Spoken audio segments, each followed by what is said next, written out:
Hey gamers, today we're going to look at Catan Seafarer Scenario, Legends of the Sea Robbers. But before we check it out, let me put this disclaimer in here. I'm not going to tell you how to play the base game of Catan. I'm not even going to show you the Catan Seafarers expansion. I mean, yes, you need both of those to play this, but I'm going to assume that you already know them. Also, I guess I should say spoilers since I will be showing and presenting every scenario and the objectives there. If those are considered spoilers to you, then you probably shouldn't watch this. I don't think it's really anything to spoil what each scenario setup and goal is. Me personally, I don't think that's a big deal, but if you do, you need to stop watching here. But anyway, that's enough about that. Let's check it out.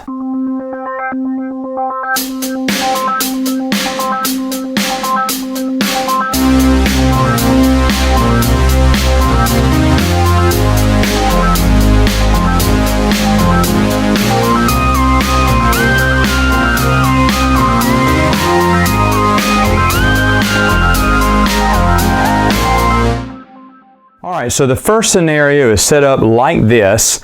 Now you will have numbers for each of those tiles, and depending on whether it's a 3 or 4 player game, the book will tell you where you put those different numbers on which hexes. Now I do need to mention that I am using an old edition and a newer edition here, so some of my tiles may look different than what you have, just depends on your edition, but that doesn't matter. You can still play the game with an old edition. Now what this game gives you right here is a little score tracker that you'll be putting on all the boards. You will have your own little disc that you'll put at the beginning to everyone can count their scores around the board as they go around. And each person is going to be starting with 3 settlements, and they're going to be placing them out around the board, around the island this way. Now the only rule is one of their settlements must be on one of these harbors. And harbor token looks like this. Once they put their settlement there, they'll also put a boat there as well. Now you can't get more than one harbor, you just need one of them, but you have to pick one out of your 3 settlements that they give you to go on one of these spaces here. Now one of the things they changed in the game was about the shipping lanes. It used to be one ship was there and that would block that shipping lane from someone else. Well, in these scenarios, you may have another ship just on the other side of that line, and then it would be full. So 2 ships may occupy the same lane, and that's just because you're going to be using, of course it's a seafarers, right? You're going to be using a lot of ships in the game. So as you're doing these, of course these would establish a road, but when you get to certain points, as you see in the middle of the ocean and then on the shore, there are these little crates, and these little crates are basically little prizes you can get in the game. If you reach it first, you flip it over, it could say, hey, you get one of any resource, or you could get a resource card, or you could get another boat or a road. They come with different prizes that you can get them, but you don't know what's where because everything's covered up. So what you're trying to do in this scenario is you're trying to save these castaways here. Now the game actually comes with these, and it marks them all over. Each scenario is marked with a 1, 2, 3, or 4. And so this scenario here says, hey, it takes 11 points to win. Your goal is to establish an outpost to save the castaways. What's an outpost? Well, that's a new thing they give you in the game. Outpost is 2 woods and a sheep. And so once you actually get your last boat to a spot on one of the islands here, you can build your little outpost, and that also gains you a victory point. Now, to look at, they give you this other little extra helper here to let you know how much it costs to do a outpost here. It also talks about ore miner and how to move them. Once you've established a route here, you can also, once you've rescued your first castaway, you will get a miner. Now they give you 3 of these in the game, so you can have up to 3. And if you pay a wheat or a sheep, they will come back across this river and they will mine and get you some ore. As you notice, there is no ore on this side of the board. So the only way you can get ore in the game is by going to the island. And as you see here, it says, you know, wheat or sheep, pay that to the outpost, and here comes, it sends out your ore miner who returns back, that's the green arrow there, he returns back with ore. So let's get to about rescuing the castaways. As you see, first person who can rescue a castaway, they're going to get 2 victory points. Everyone else who rescues a castaway, they will get 1 victory point on their first one. And how to rescue castaways, what you're going to do is every turn you may secretly flip over one of these and find out what resources resources are listed underneath it. Now that would be the resources that you would need to go ahead and pay to rescue them. And if you have them, you can go ahead and pay them right now and choose to rescue them immediately. And as you see, each one are different. That one was 2 wood, this one's 2 brick, different ones. Let's see, there's 2 sheep, and so on and so forth. Now you get to see or look at only 1 per turn. So if you can't do it, or you don't want to do it that time, you can put it back down and maybe do it on another turn or build up to do it. So once you rescue a castaway, that's when the ore mining comes. And of course, as the card here says, the first person to 11 wins. And one other thing I forgot to mention, you are going to put out these helper cards. These are very similar to helpers of Catan. And what you're going to do is you're going to shuffle through these and deal out 4 of them. And so the first person who rescues one of the castaways, they get to pick out of the 4 helpers that are available. Now how helpers work is they each have a special ability. Each one is different, and for every round of every phase in the game, you get to use their secret ability twice. Now when you use it the first time, you'll take it from the A side and flip it to the B side, and then when you use the B side, they are out for that round. Now, this is a campaign, as you know, so as you go to the next campaign and the third and the fourth one, these helpers will be flipped back to A, and you'll be able to use them in later scenarios. And like I said, the first person to rescue a castaway, they get to pick first, and then second gets to pick second, and so on and so forth. And here's the setup for scenario 2. Of course, again, you would put out the little numbers as indicated in there for either 3 or 4 players. And I should also mention that the game only allows you to have 5 ships in each scenario, unless stated otherwise, you'll only have 5. Also, the robber goes right here above the number 4 on the track, and a special rule about the robber is the robber can't go on someone who doesn't have that many points. Only on people above 4 will you get to place the robber on. Anyone who's behind in the game, you can't place the robber on them, which I can kind of understand there. Now the game does of course come with another little player aid. As you see here, it says scenario 2. On the back there was scenario 1, so you would basically just flip it over if you're playing these in a row. And as you see here, we're still using outposts, but then instead of ore miners, they are now gold miners, and they cost a sheep and a coal and wheat to move up to 3 intersections. I'll get to that in a minute. The game also, of course, comes with the little scenario helper cards that say 2 on the back. And as you can see, here are all the rules. So again, you're going to start with 3 settlements. You're going to take your, in order, you're going to go through there, placing them around the board. Of course, one of them has to be placed on one of these docks where you would start off your ships. Same thing, you have floating crates of goodies on the island and on the shore, so when your ship gets there, you may claim those.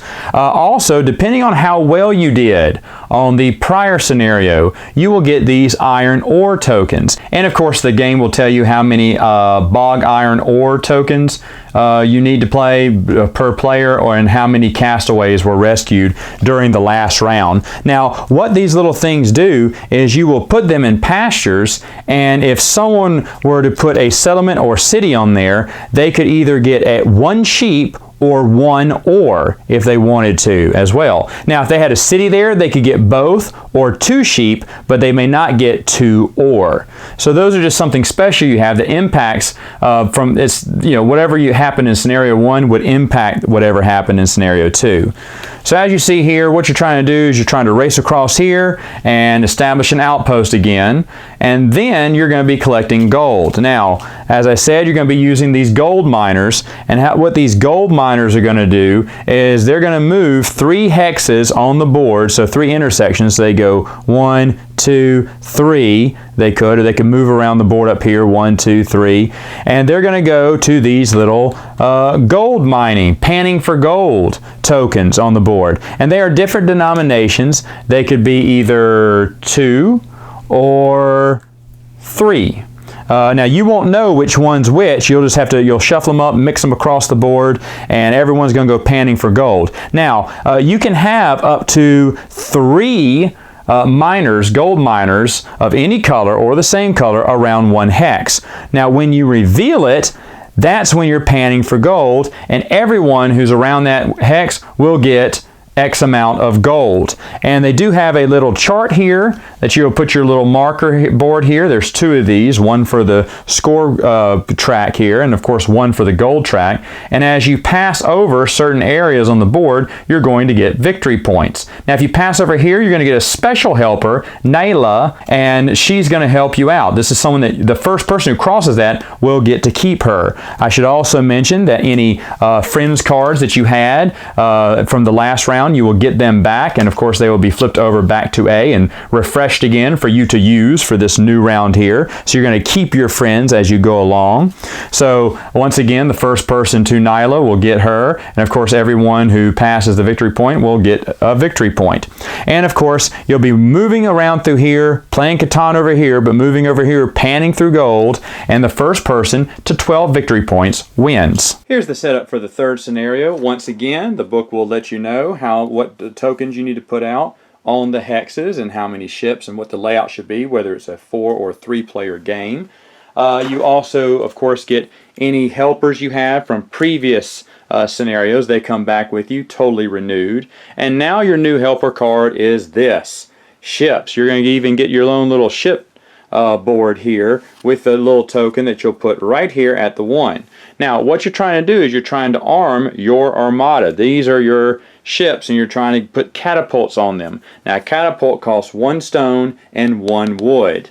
Now again, placement rules are the same with each person claiming one of the harbor tokens up there. What you're going to do is every time you pay for a catapult, 1 stone, 1 wood, you will move up and up and up the pots. And it's very important to have a very strong ship, because as your ships are encountering these sea robbers, well, when your ship encounters one, you must pull what's called a sea robber card. Now there are 2 kinds here. You have the 0/1 or the 2+. What this is stating is for the first 2 ships you will encounter, you're going to be pulling from this deck. Any ships after the second one, you're going to pull from this deck. Now this deck's a little bit harder. And this deck has clay pots, and however many clay pots are on there, that is the number that you had to beat. This deck carries 1 through 3. This deck is 4 through 6. So as you're going through here and killing more or sinking more sea robbers, I should say, you need to make sure you have enough catapults. So let's say that I put my ship out here and it eventually encountered a sea robber. So what I would do is I'd pull from this and I'd see it was 2 clay pots. Now, if I had just 1 clay pot, meaning I only had 1 catapult, then I would lose my ship and remove it from the board.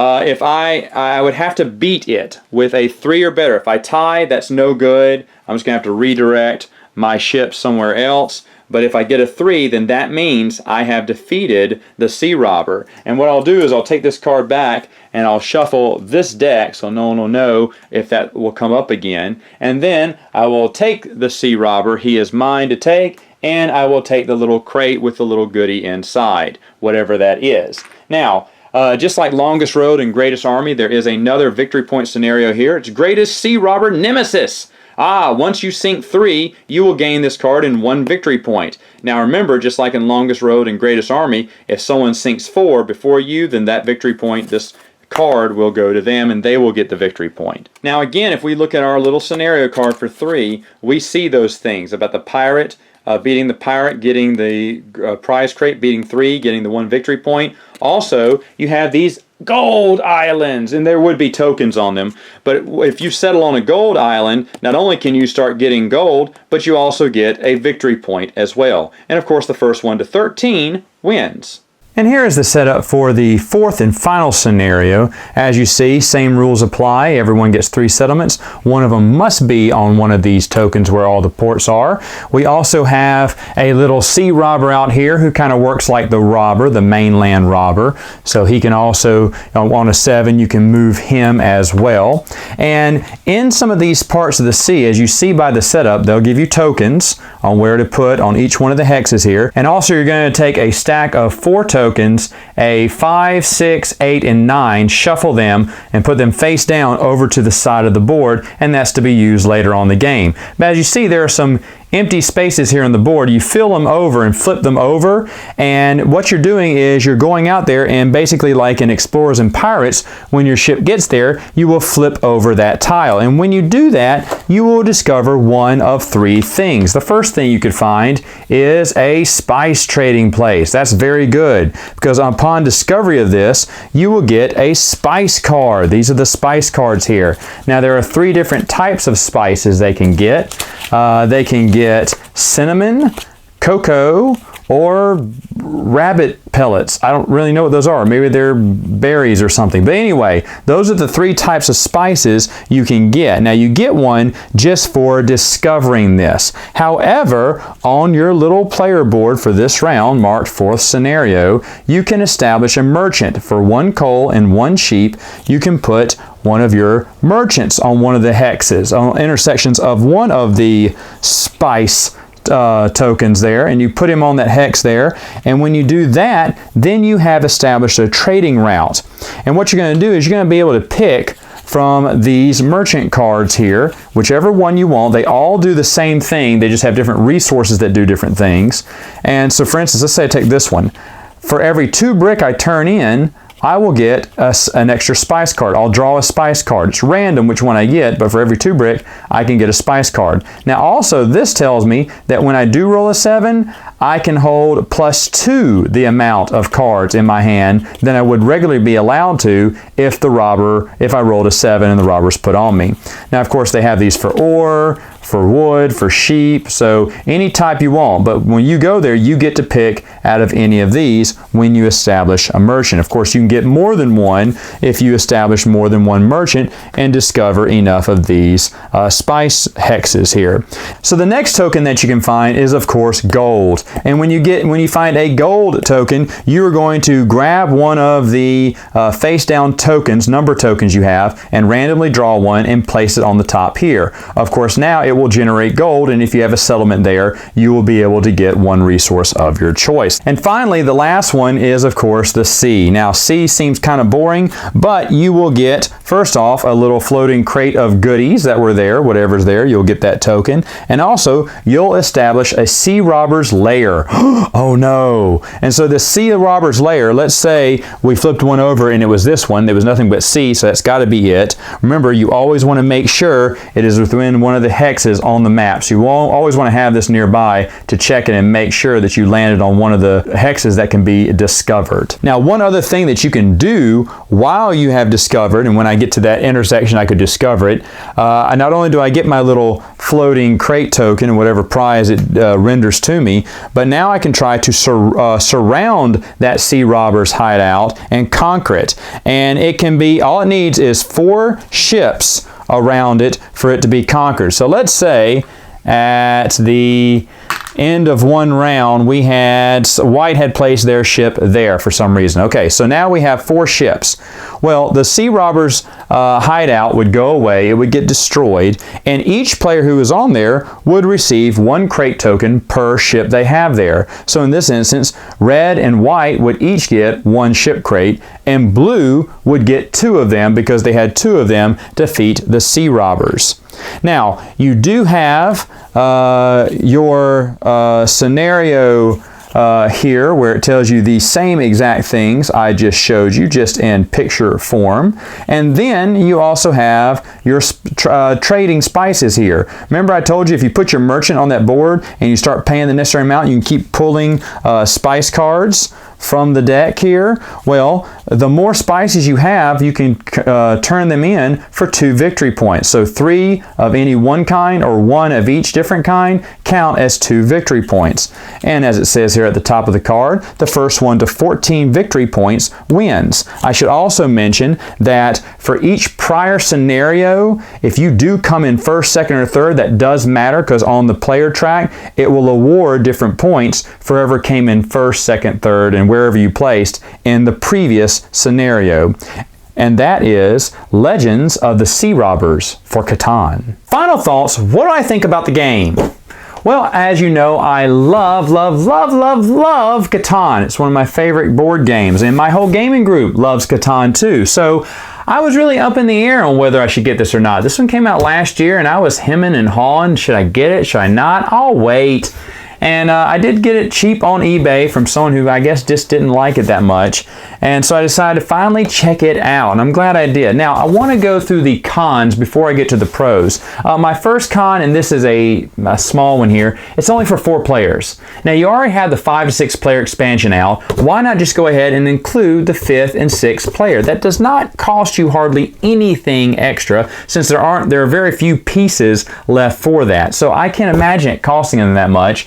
And then plus, if no one has the 5 to 6 player expansion, that may entice them to go and get it if they don't. But for people like me who play Catan with 5 or 6 people, I can't play this now unless I have 4. So that kind of sucks.